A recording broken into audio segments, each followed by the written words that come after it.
Hello and welcome to the Oberlin-Como Piano Festival Academy presented by the Oberlin Conservatory of Music. My name is Stanislav Ioudenitch. Together with my wonderful colleague Peter Takács, we are delighted and honored to welcome renowned conductor, as well as pianist, composer, teacher, all in all a universal musician by every definition, the great Robert Spano. Hello, Robert. Hi, it's great to see you. Yeah, it's wonderful. Even though it's long distance and on Zoom, but We've gotten used to that, haven't we? we have, yeah, but hopefully we don't have to do it much longer. Maestro, I think it would be great for our audience to know how you and Peter Takács know each other. Please tell us about your relationship. Well, I was very lucky. Yeah. When I went to Oberlin as a composition major, freshman, I wanted very much to study the piano as well. So I auditioned for secondary lessons, and I was accepted by Mr. Takács, and I studied with him for 5 years, and I eventually became a piano major 2 years later. So I was lucky. I mean, it was hard to get secondary lessons necessarily, and I was very determined. I remember that he would take me seriously, even though I was a composition major. And I remember learning the Schubert A minor sonata from memory to take to my first lesson. And I was very, very prepared because I was determined to make a good impression. And then unfortunately, I think I was never prepared for another lesson in 5 years. Right after that first one.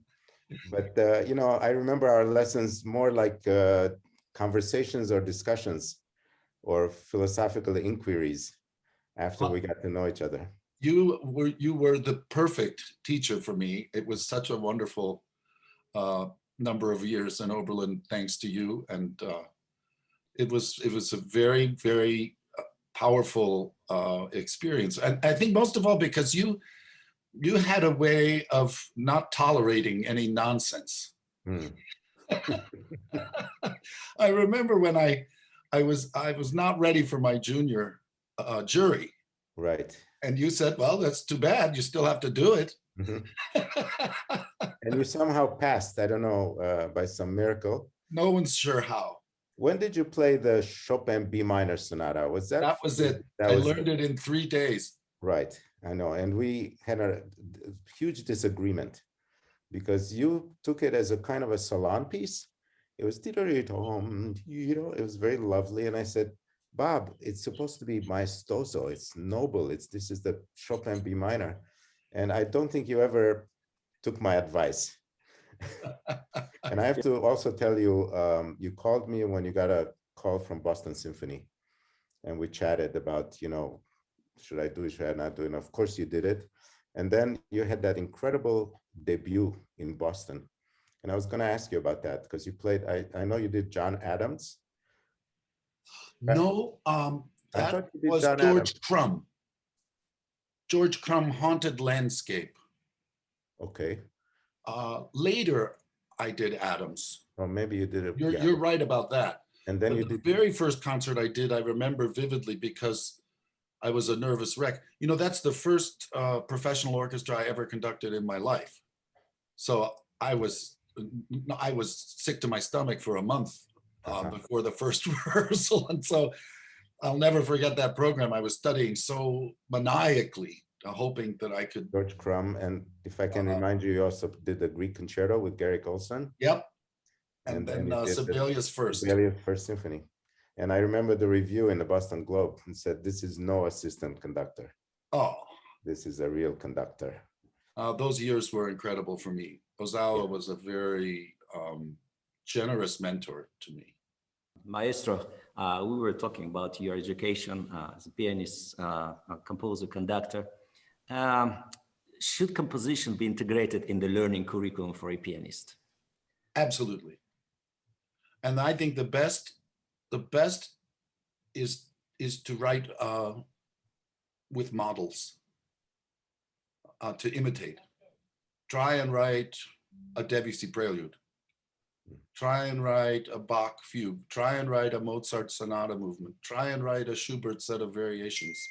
because in the process of trying to do that, even if you don't do it terribly successfully, you identify so much about the language and what makes it what it is. And you pay attention to such detail, and you start to have to observe the music you're trying to imitate so carefully to successfully imitate it, that the insight one gains by trying to write a great composer's music, I think, is amazing. And we are going to show this video to the faculty, and we will talk about curriculum. I just think I guess it's because I learned so much trying to do that. And actually, Boston used to do that to me. He would say, okay, now improvise Debussy, now improvise Ravel, now improvise Mozart. It was amazing, because then you have to really think on your feet and try and identify, well, what makes that language what it is, and how does it work? It was a tradition, pianists were composers. Oh yeah, conductors too. And conductors, yeah, we know, of course. So what advice would you give to a young pianist who's playing their first concerto, let's say with a respectable orchestra? I mean, other than the fact that you shouldn't tell the timpani that they're behind. Well, actually, in a way, that is one of the most important things to recognize, is communicate to the orchestra through the conductor, right, as a sign of respect. Because I mean, I work with some people that I know very well, and they communicate directly with the orchestra and with me, but that's out of experience together and familiarity, and the orchestra's comfortable because it's a regular guest and we have a way of working, then it's okay. But when you're entering a new situation, the etiquette is really don't communicate to the orchestra except through the conductor. And I also think there's a point in your career where you have to acquiesce to the more experienced person and just let the conductor decide how the rehearsal's going to go. And not to say you can't ask, and maybe we do this passage again, I'd really like to play that again, of course, but there's just a sense that the rehearsal is being run by someone other than you. That I think has to be the beginning, the starting point. And that was my question, and you already answered that. That's fantastic. Yeah. I think when you start to, later it's different. For me, it's when I have certain soloists with my orchestra, and we've been together doing this for so long, and I want them interacting. We all start, then it becomes big chamber music. That's wonderful too, but not at first. That's great. Mr. Spano, what are some of the essentials that young pianists should be prepared of when they're entering their first experiences playing with the orchestra? Because I see a lot of young artists coming on stage playing with the orchestra without any experience. They think that they're alone, that they're playing maybe with the second piano. What would be your suggestions to them? Yes, I think you're onto something so important, because what distinguishes a great concerto player are the ones who know the score as well as the conductor. And it often gets, you hear it in the playing if someone knows the whole picture. And often what distinguishes a pianist is that kind of global awareness and thinking outside of just one's part, and really being in touch with the biggest aspects of the music making and everyone that's involved. And I think then too, you make decisions about how you're going to play because it is part of this larger picture. So certain kinds of rubato or ways of taking time or making a retard or making an accelerando just don't work with a big group. And the joke is recital rhythm, because pianists who have a lot of recital rhythm generally don't play so well with the orchestra if they maintain that approach. And it's not to say be metronomic, although there's nothing wrong with that, but rather be inclusive and sensitive and aware of the other people playing the music with you, and you have to know the score inside and out. That's why I worry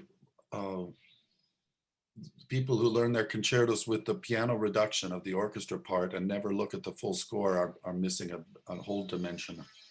It's of course, so critical. Yeah, when they play with the second piano, it has nothing to do with the experience playing with the orchestra. Right. Your pianists are catching you at any moment immediately, and it's really flexible. Orchestra is like Titanic. It cannot move it. It's like that. And of course, there's a spatial issue, you know, the horns are somewhere, you know, 30 feet from you. So by the time the lips speak, or 50 string players doing something, and you don't know that if you play only with second piano, you know, to understand. And usually when I was young, I was ahead of the orchestra. I was like, oh, me too. I did, but at a certain point, there's a wonderful sense of being able to be on the back of the beat. Yeah. And it's a good discipline to be able to express everything you do without taking recital freedoms.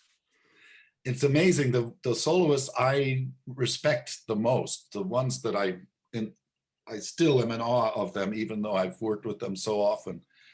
It's so easy to conduct for them, because they know what the orchestra needs from them. And so then to stay, and often they're doing incredibly expressive, subtle, nuanced, rhythmic things, but they do it within the parameters that work with an orchestra, and it's a skill. Yeah, and one you have to learn just by doing, like you said. Yeah, but the study's a prerequisite, I think. Yeah, I can't imagine being able to learn from the experience if one hasn't lived with the score as much as practiced the part. It would be interesting to know some of the names of composers, conductors, instrumentalists, vocalists, choreographers, basically what and who were some of the most critical musical encounters and individuals for you? Oh, well, I'm talking with one of them, and my teacher as a child was very much like a second father to me. My father himself was a profound influence on me as a musician, because he was a wonderful clarinetist. He's not playing so much these days, but he was a wonderful clarinetist, and he had very cultivated musical tastes, and I inherited a lot of that just from being his son. But also my piano teacher as a kid was, that's interesting, Peter, I hadn't thought of this, but you said often our lessons, we ended up having discussions on a wide range of topics, and that was my experience studying with him as a child. So I remember him recommending reading for me, or things to listen to, and we were always talking about everything under the sun. And so it was an education that was so much more than playing the piano. And I think that's one of the luckiest things in my life, is I've had influences of people in my musical life who understand music to be a reflection of a wider, vaster, richer life. And that music is, well, what did Beethoven say? Music is highest philosophy. So I feel very lucky that I didn't learn music as something that you do, or as entertainment, or as athletics.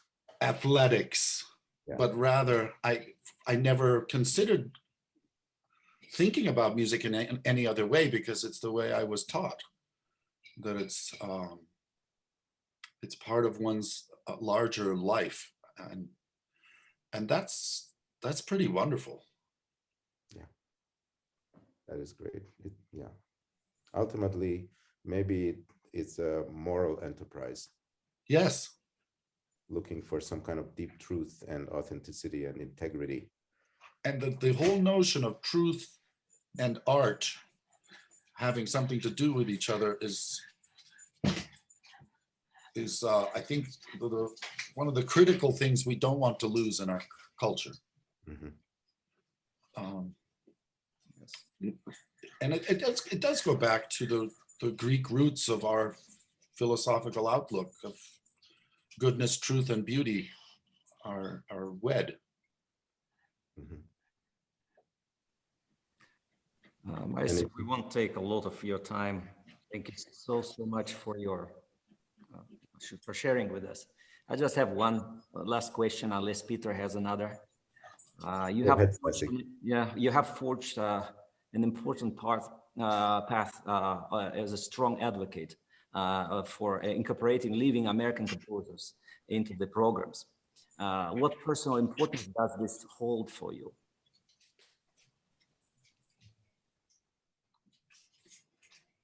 Maybe I'm so fascinated with living composers because I'm a composer, and now I'm back to writing more again in my life than I was for 15 years or so.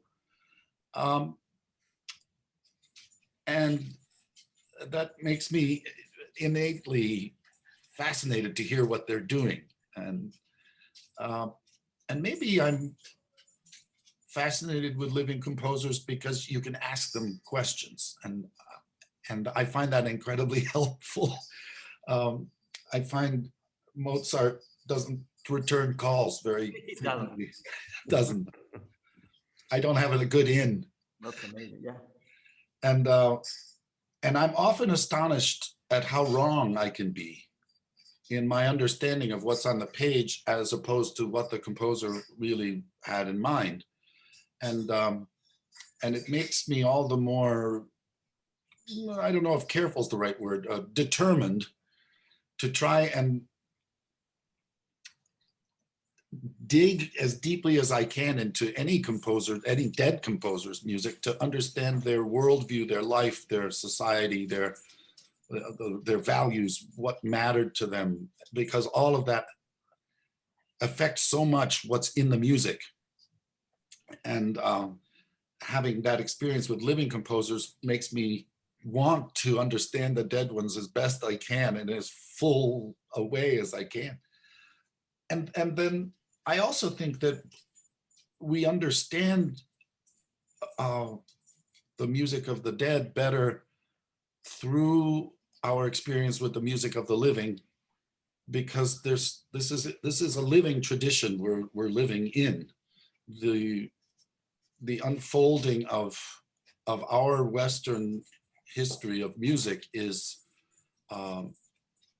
maybe not so obvious on the surface, but when you live with it long enough or explore it deeply enough, there is a real connection between Debussy and Akagum. There is something true about Bartók and Beethoven being related. There is something true about Wagner even being related to the past. I think, you know, we were all taught in music history about how Wagner was such a prophet and a way of the music of the future, which is true, but he was equally an encyclopedist. He studied everything so carefully and thoroughly. I mean, he in his first three operas, he essentially took French, Italian, and German opera by turns to study them by writing them. And I think, you know, it's so obvious that Meistersinger couldn't exist without Bach. So there's something for me that this tapestry and the incredible variety. What was that Bernstein collection of talks and things about the infinite variety of music? I think that was the title of that book. And I think that's what's so fascinating to me, is that it's almost as if we're stepping outside of time in a chronological sense, because these dead composers are very much alive. And it becomes all the more obvious with the living ones being part of that same endless stream of tradition. And for me, then tradition becomes a living thing. It's so easy to think of tradition as something that inhibits us or stultifies, takes the life out of. And certainly we can witness traditions that are very good at doing that. But I think there's also the idea of traditions that there are roots and they sustain the new growth. And I was just remembering the pianist who was playing the last movement of Brahms' first piano concerto.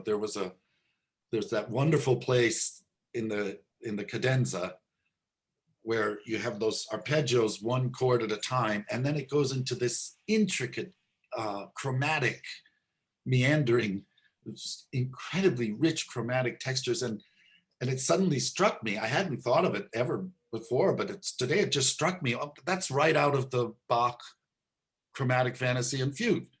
And then I remembered, oh yeah, Brahms was one of the first subscribers to the complete works of Bach. And he kept a diary of his impressions as he, however many months he would get the next volume. He even kept track of parallel fifths, which he called Heilige Quinten. Mm-hmm. They weren't parallel if they were in Bach, they were holy. And so I guess that's what I mean about living composers and dead ones, that for me, that it's this tapestry that we're lucky we can live in such a rich living tradition. Thank you for such an inspiring sharing with us. Bob, thank you so much. It's just so wonderful to talk to you, and it's inspiring. Thank you. It's my pleasure. Absolutely. So all the best. And I look forward to hearing your classes on video, and then we'll see you soon. Thanks for all of this. Thank you both.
JJ did this Prokofiev. I remember the first time I heard this piece, I was a student at Oberlin, and some student was playing it for the concerto competition. And the first time you hear that first movement, that's something else, isn't it? It really, your command of it is amazing. So those are fistfuls of notes.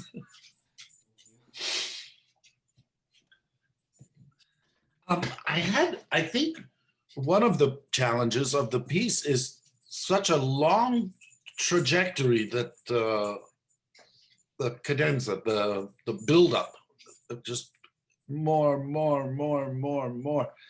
I think you could benefit from having a little more of a plan so that you can keep adding another dimension, another layer of intensity. I think it's worth looking at it in a fairly calculated way of where to be sure you have something left to do something a little later. I think it's worth looking at some of that. And I wanted to ask you, I mean, that was one of my first thoughts when I heard you do it. And I wanted to ask you about the opening, about the character of the opening, how you think of that first melody, the first time. I think it's really dark. It's kind of tragic in a way. And it's very expansive. Oh, I can't hear you. Sorry, I think it's really dark. And Huh. I can't hear you really at all. I think it's really dark. Is it better now? Wait, sir, is this better? Can you hear me now? Or? I can just barely hear your voice. Okay, sorry. Is this better? Can you? Oh, that was amazing. Okay. So I think the melody in the beginning is like really dark and tragic, and also very expansive too. Huh? What do you think he means by narrante? It's like a kind of like a narration. Like it's speaking sort of like telling a story in a way. So for me, when you do the opening one, what you were saying about the darkness, I agree with you. I hear this in the music too. But do you also find that there's something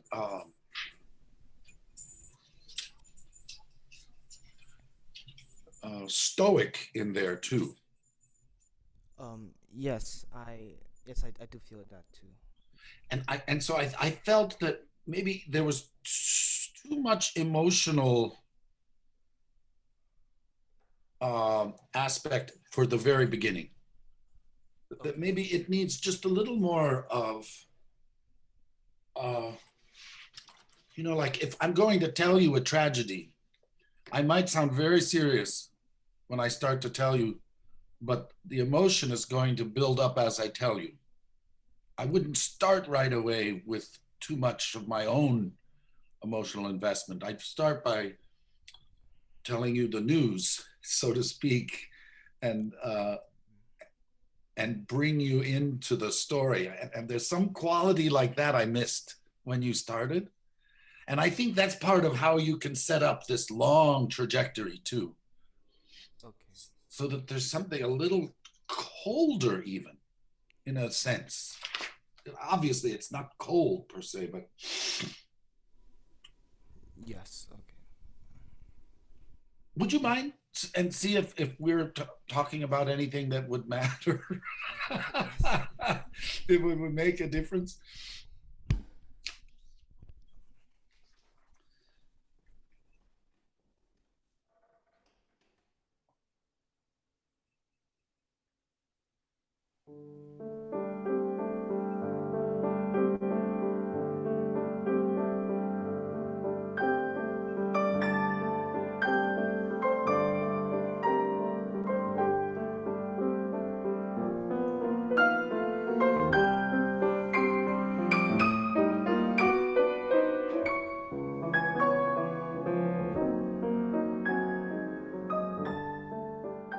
Yeah, did you hear the way you do that? The upbeat to 1, to rehearsal 1? That was the same as you do the first one. I think they have to be different. You know what I mean? Yes. So maybe the first one, a little more severe. And then this one at 1, now you're saying it again. Now you say it with more emotion. I think maybe that's the right approach. It has to feel good for you, but that's my thought. You want to try once more? Because already by rehearsal 1, something changes.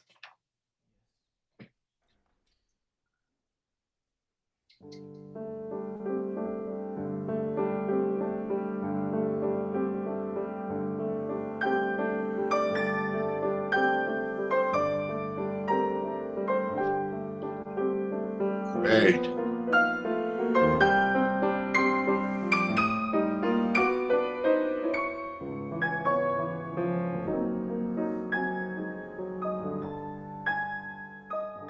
Oh, but it's a great idea. That was nice.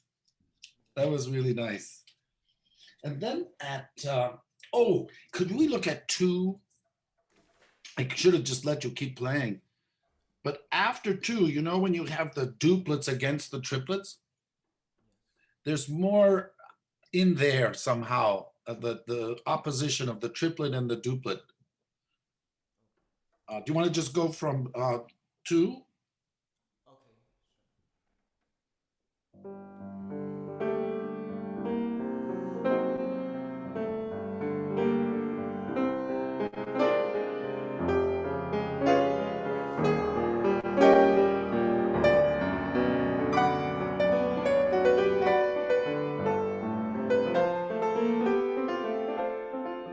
Yeah, it's the rubato you use is so extreme that we lose the frame of the rhythm. I'm not saying don't use any rubato. I think some is okay. But I think you have to make sure that we still feel how because there's so much beautiful tension between dee-da and dee-da. That double motion against the triple is so expressive. Interesting, right? Here he says that it should be warm and with great expression at 2. But also why we need to calculate the beginning very carefully so that at 2 now something new. Very different from anything that happened so far. Maybe it's worth it. You want to do 1 again and then get the shift into 2?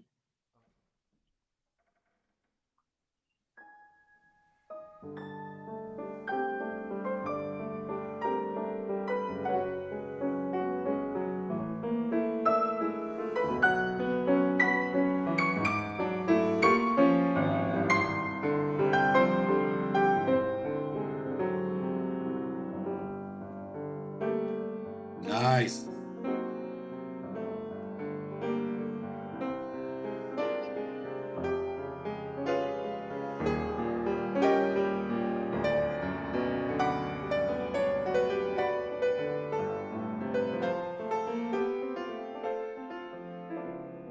Great. That was the idea. Does it feel okay that way? Yes, it feels better. And then, I wanted to ask you about 7. Rehearsal 7. What character you think there? When you come in after 7. I think it's sarcastic and slightly ironic, I guess. Kind of like a parody of a normal sort of dance. Okay. I got that from you, which is great because then you were achieving that to some extent. And I think what you say makes sense, but I think it needs a little different angle because he says con eleganza. Okay. So if it's too acerbic, if it's too brittle, if it's too ironic, then we lose his idea of some kind of elegance here. Yes. Okay. right? So there's something there I think you can modify so it's not quite as pointed or sharp. Okay.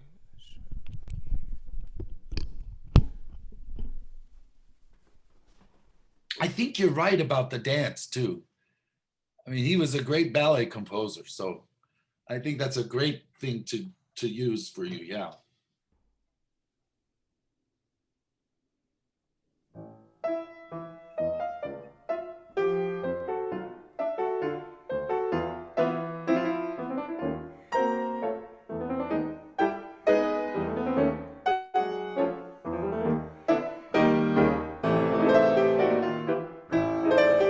Can you try once more? I think I have a thought that might help.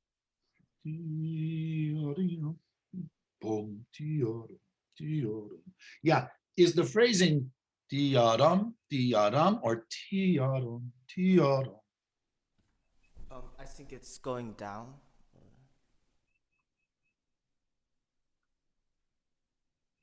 so not strong on beats 1 and 3, right? Yeah. So yeah, I think stronger on 2 and 4, if that's okay.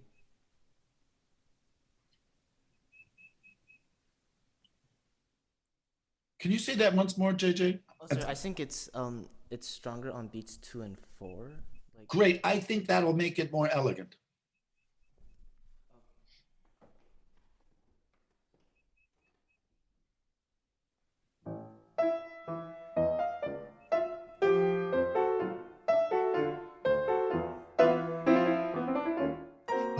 And then I'm not sure when you have the F, B, E, second beat, F, B, E in the right hand. I'm not sure that should be so loud because then the third beat has the boom, the accent for the quick note. So I think it probably shouldn't be too, so if it's boom, rather than boom. See if it works.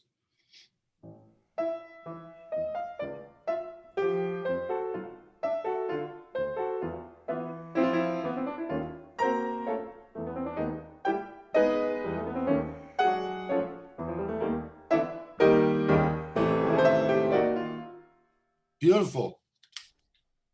It has a different quality somehow now for me. Not too aggressive, maybe. No edge. Irony without an edge. And then, 13. I think 13 is totally different when you come in after 13. From what we just did. Now this one, I think used the real ironic edge. Would you mind to play that one?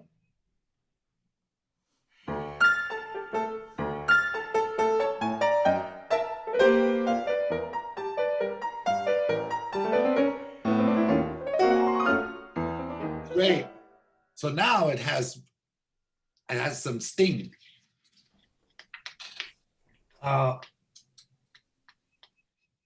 And then 16. Yeah, that's another one. All these little variations he does, right? So we were at 16, right? yes. Can I hear this one again?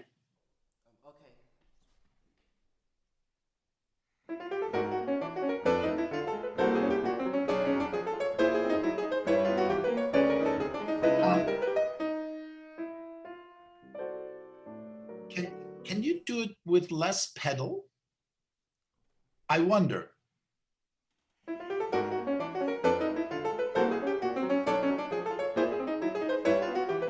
Oh, wow.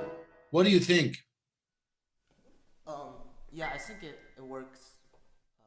I get your marcatissimo more that way. Can you get more interest in the left hand? I get the triplets very well but the eighth notes aren't quite as taken care of.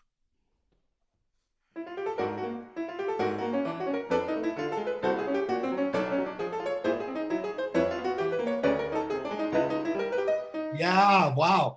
And you know, one more thing, if you want to try, you're not exactly rushing.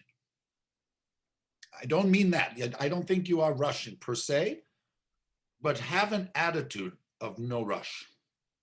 So everything gets a pronunciation. Like an angry machine.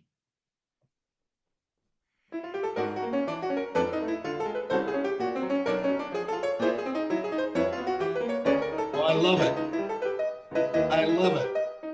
How do you, is it okay for you? Yes, I can. Now, would you play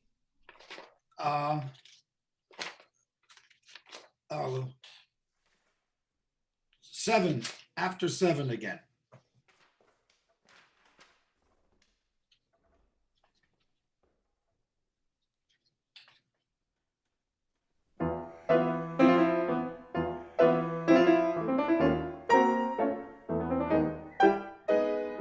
Yeah, can you do right where you come in after 7?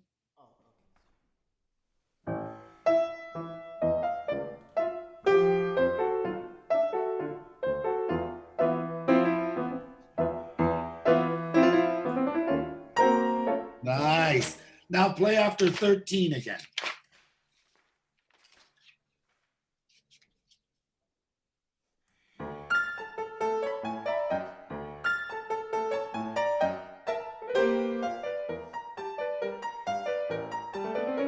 Yeah. Now play at 16 again.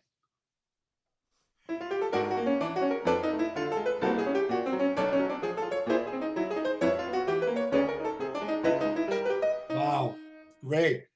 Wow, it's like 3 totally different things. I love that.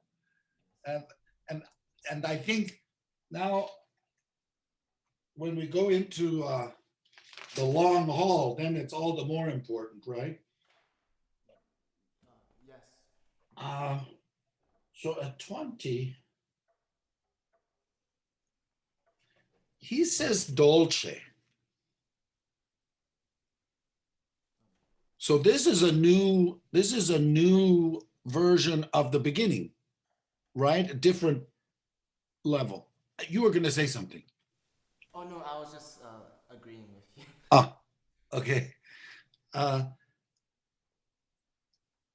And I think you get too loud too soon after 20. I think this can stay piano. It invites us to play loud, but in fact, it's still piano. You want to try? And because I think if you really wait to do that crescendo, then it goes to only 1 forte, and then the next thing is already back down to mezzo forte. You see at the a tempo. So that's what I was thinking of when I asked you at the beginning, that maybe notice how you're going to grade it, how you're going to keep the intensity growing now after 20. You want to try 20?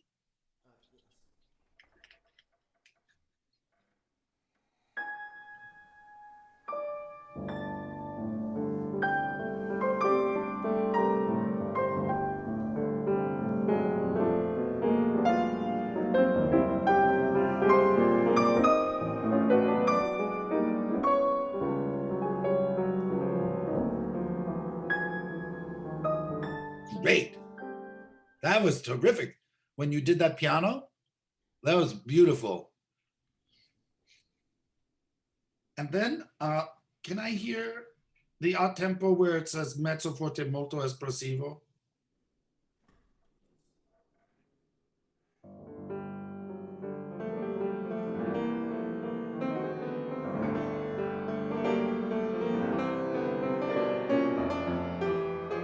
Yeah. JJ. I think the lines, you know, he has those lines. I think they mean do, di, do, di. So we hear boom, boom, beam, boom. I think that's what it means. In which case, the next two notes of the triplet go easy. So we hear that line.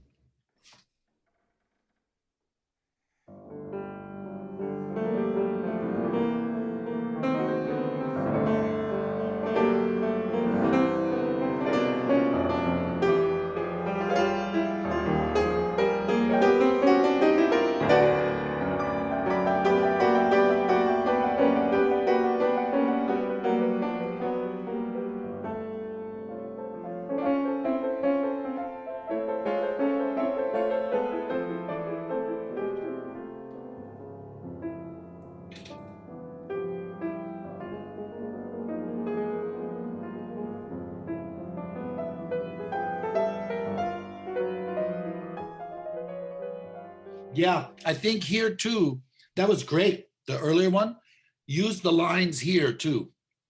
Really distinguish the line notes here too.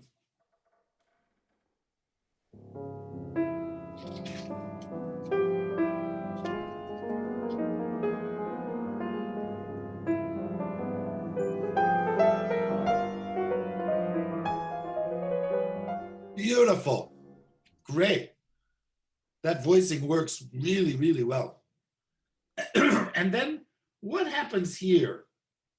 The next thing. It looks to me like the two most important things are the top line, because that's our ascending line, right? Dee da dee da dee da dee. And the left hand. Ya da da da dee da dee da dee, because he has those little swells, right? So they kind of propel this a little bit. I don't want to ruin the mood you created last time when I heard your performance, because you got it soft and dark, and that's great. But the voicing, I think, has to favor the top and the left hand. You want to try that?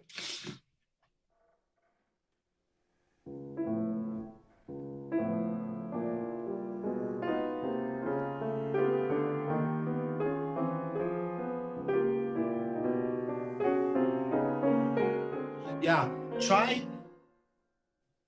a little less on the top, but softer 16ths in the right hand.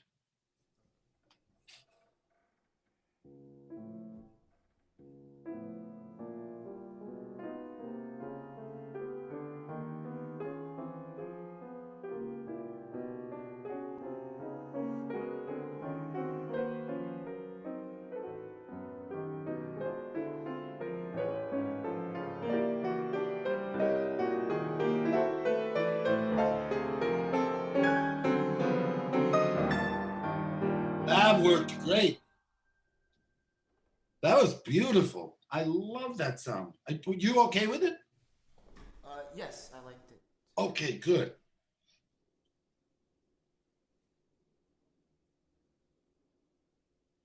Then I think this is a place, there's two Fs that you think to yourself, I have to get bigger soon. Not yet, not yet. You know what I mean? And I think what you had now, I think you're going for something that's fat and singing, right? Which is good. So go with that grand, because then very soon now it's the more aggressive forte. And then I think, I don't have a measure number to show you. Can you see if I look here? When you get there, I would drop for the crescendo to the sforzando. So boom, da da da dum, da da da da dum. Each time.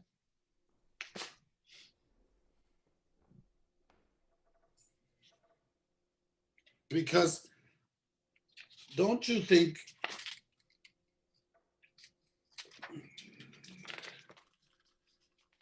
even here, You don't want to give everything, right? Because there's just even more. Would you like to do this long passage again? From where we started the pianissimo. Let me see if I had something else I wanted to mention to you there, though. 121. 122. Yeah, that was it. Try that.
Great.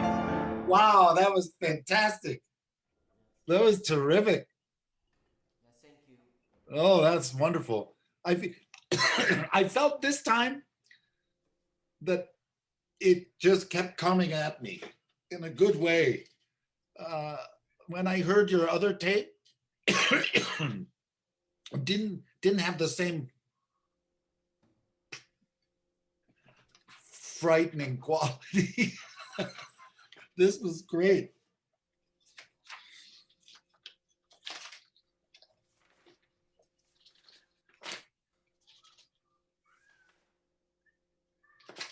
There was one earlier place that we didn't look at.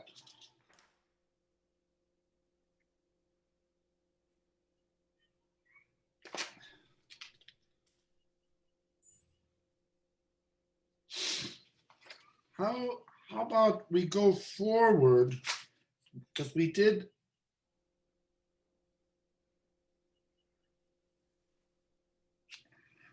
No, we did that. We did do that.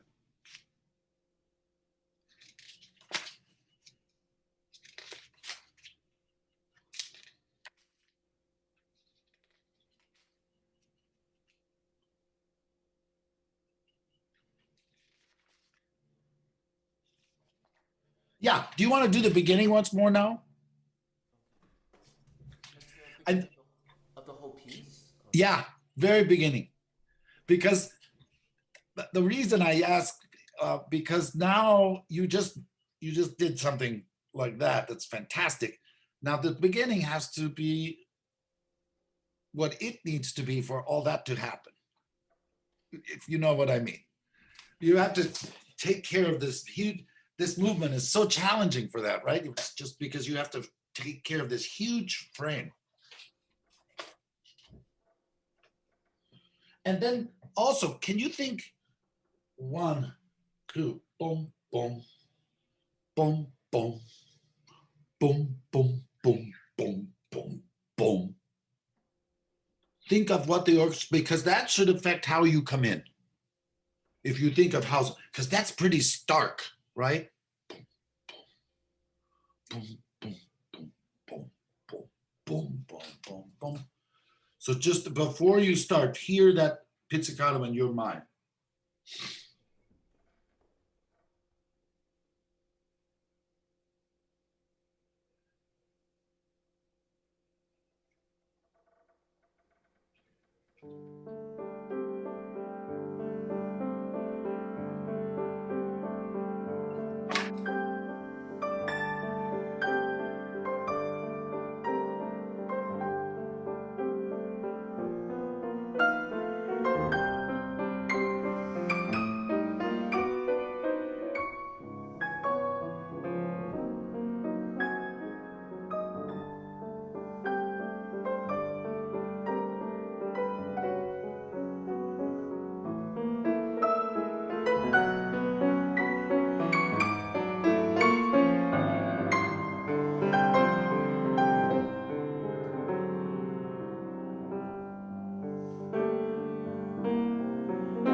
Bravo.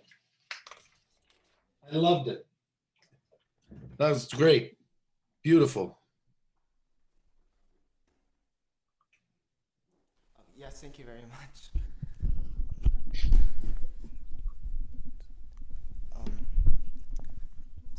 Sorry.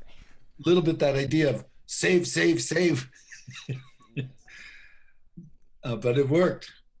Yeah. And also now I was getting your changes at the beginning, that every time you have that melody, there's some different inflection, right?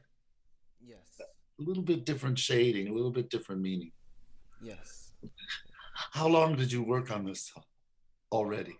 About like 4 months. 4 months? That's amazing. Oh, thank you. It's so, such a crazy piece. Yes. I only conducted it once. Oh. Only one time. I've only done it one time. But I love it. I love the piece. Yes, it's a great piece. You're going to play it fantastically well. Yes, thank you. It's a great pleasure to hear you. Yes, thank you. It was a great pleasure to have you teach me. I'm very glad I got to meet you. So keep at it. Did you do the whole concerto already? Yes, I already performed it. You already played the whole thing? Yes. Great. Wonderful.